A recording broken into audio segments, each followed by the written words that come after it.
be explaining the basics of Lightroom. So Lightroom is a program that we can use to develop our photos. So it's really good for developing photos actually.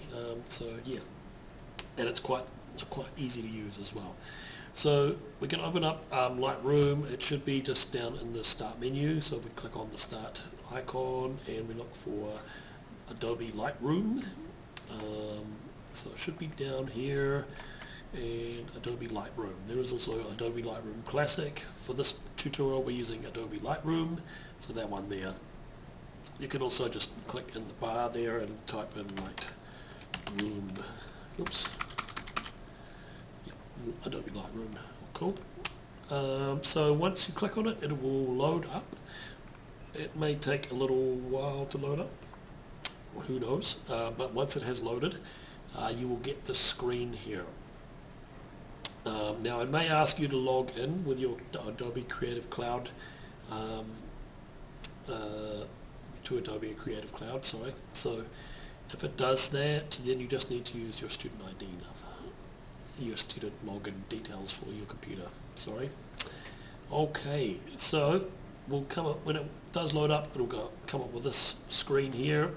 Just a quick explanation. We've got some buttons on the side here and a drop down, and we've got this add some photos. So I'm going to click add photos. Cool. Add, and there's also this button here, add your photos. Okay, and I'm going to just click the browse icon and go and find some photos. Now I've got some saved in here, this folder here, and I'm going to go review for import. Cool. And click that again. Or do I have to select them all? So select. So to select them, it looks like I had to select them all. So I'm just going to go select one and go Control A on the keyboard to select all of them, or you can select one and then hold down Shift and select the one at the end and go review for import.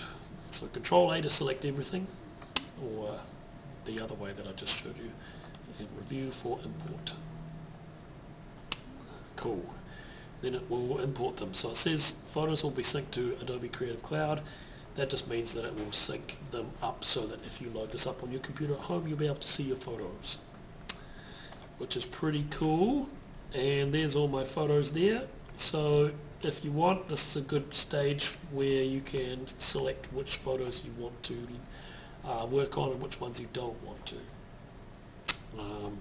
So you can just click, say you don't want to have this one here, you can click on that and it won't import it. Or maybe you don't want to have that one.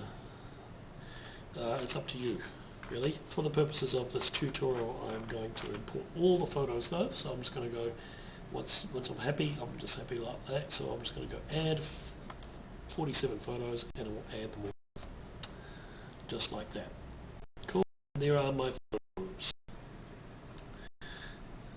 Awesome. Now you can scroll up and down with the mouse wheel to look through your photos, and you can click on one of them, click on it and it will make it bigger. Cool.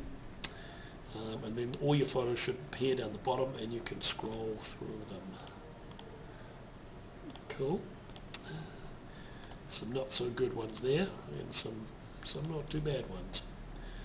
Okay, so Lightroom is good for developing the photos, like fixing up the color and making them look as pretty as they can be.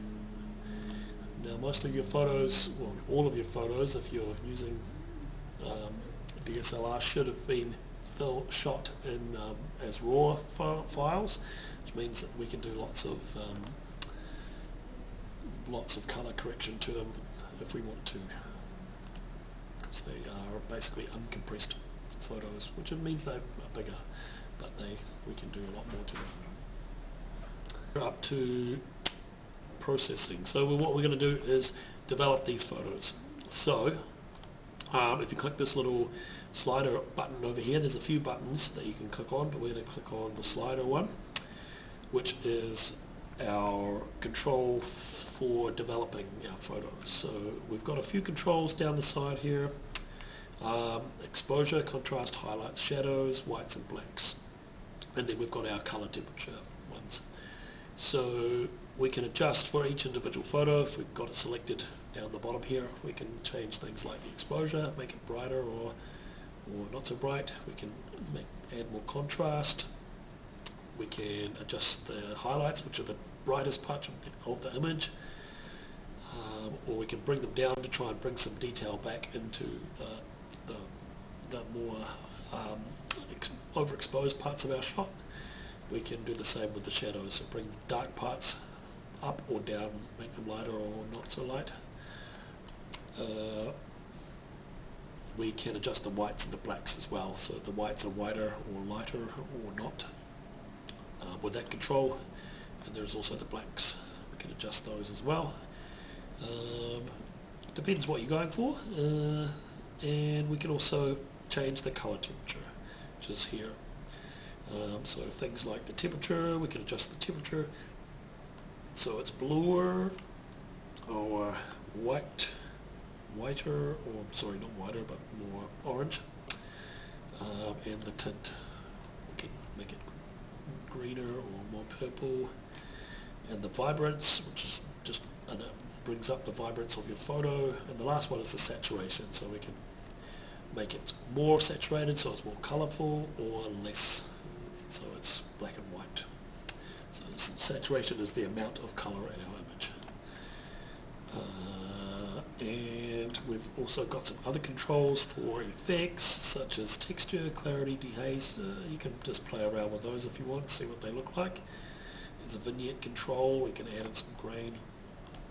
And there's another drop down here for detail, things like sharpening, if you want to sharpen the image, noise reduction.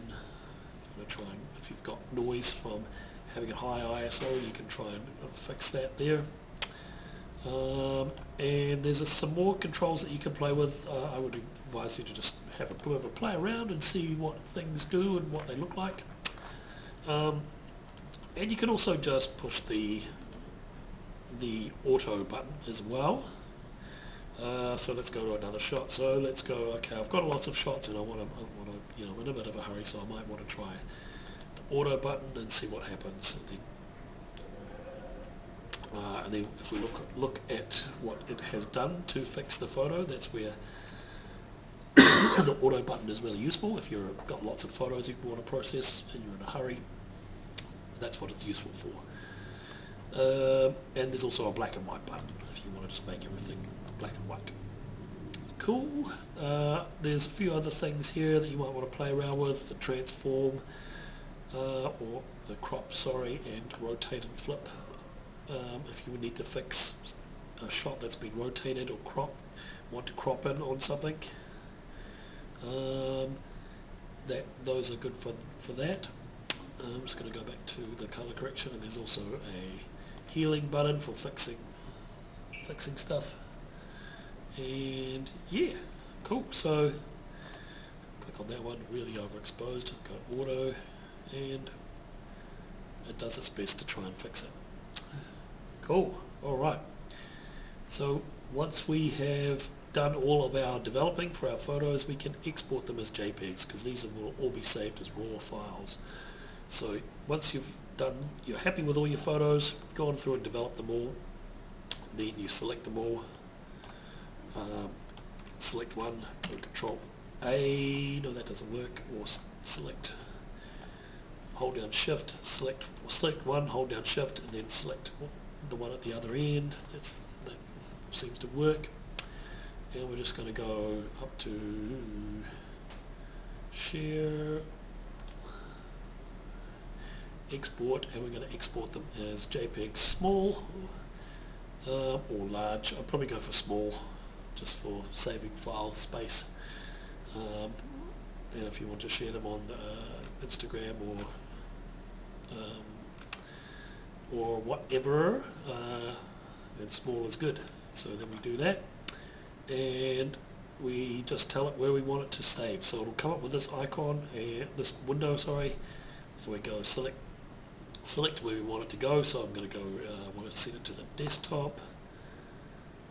Actually, I want to set it to pictures and Lightroom saved photos, and I'm going to make a new folder.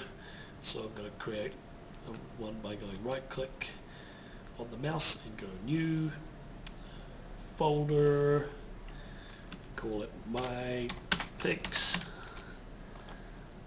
select that one and then go select folder, and it should export your photos. Let's go and have a look and see if we can find them.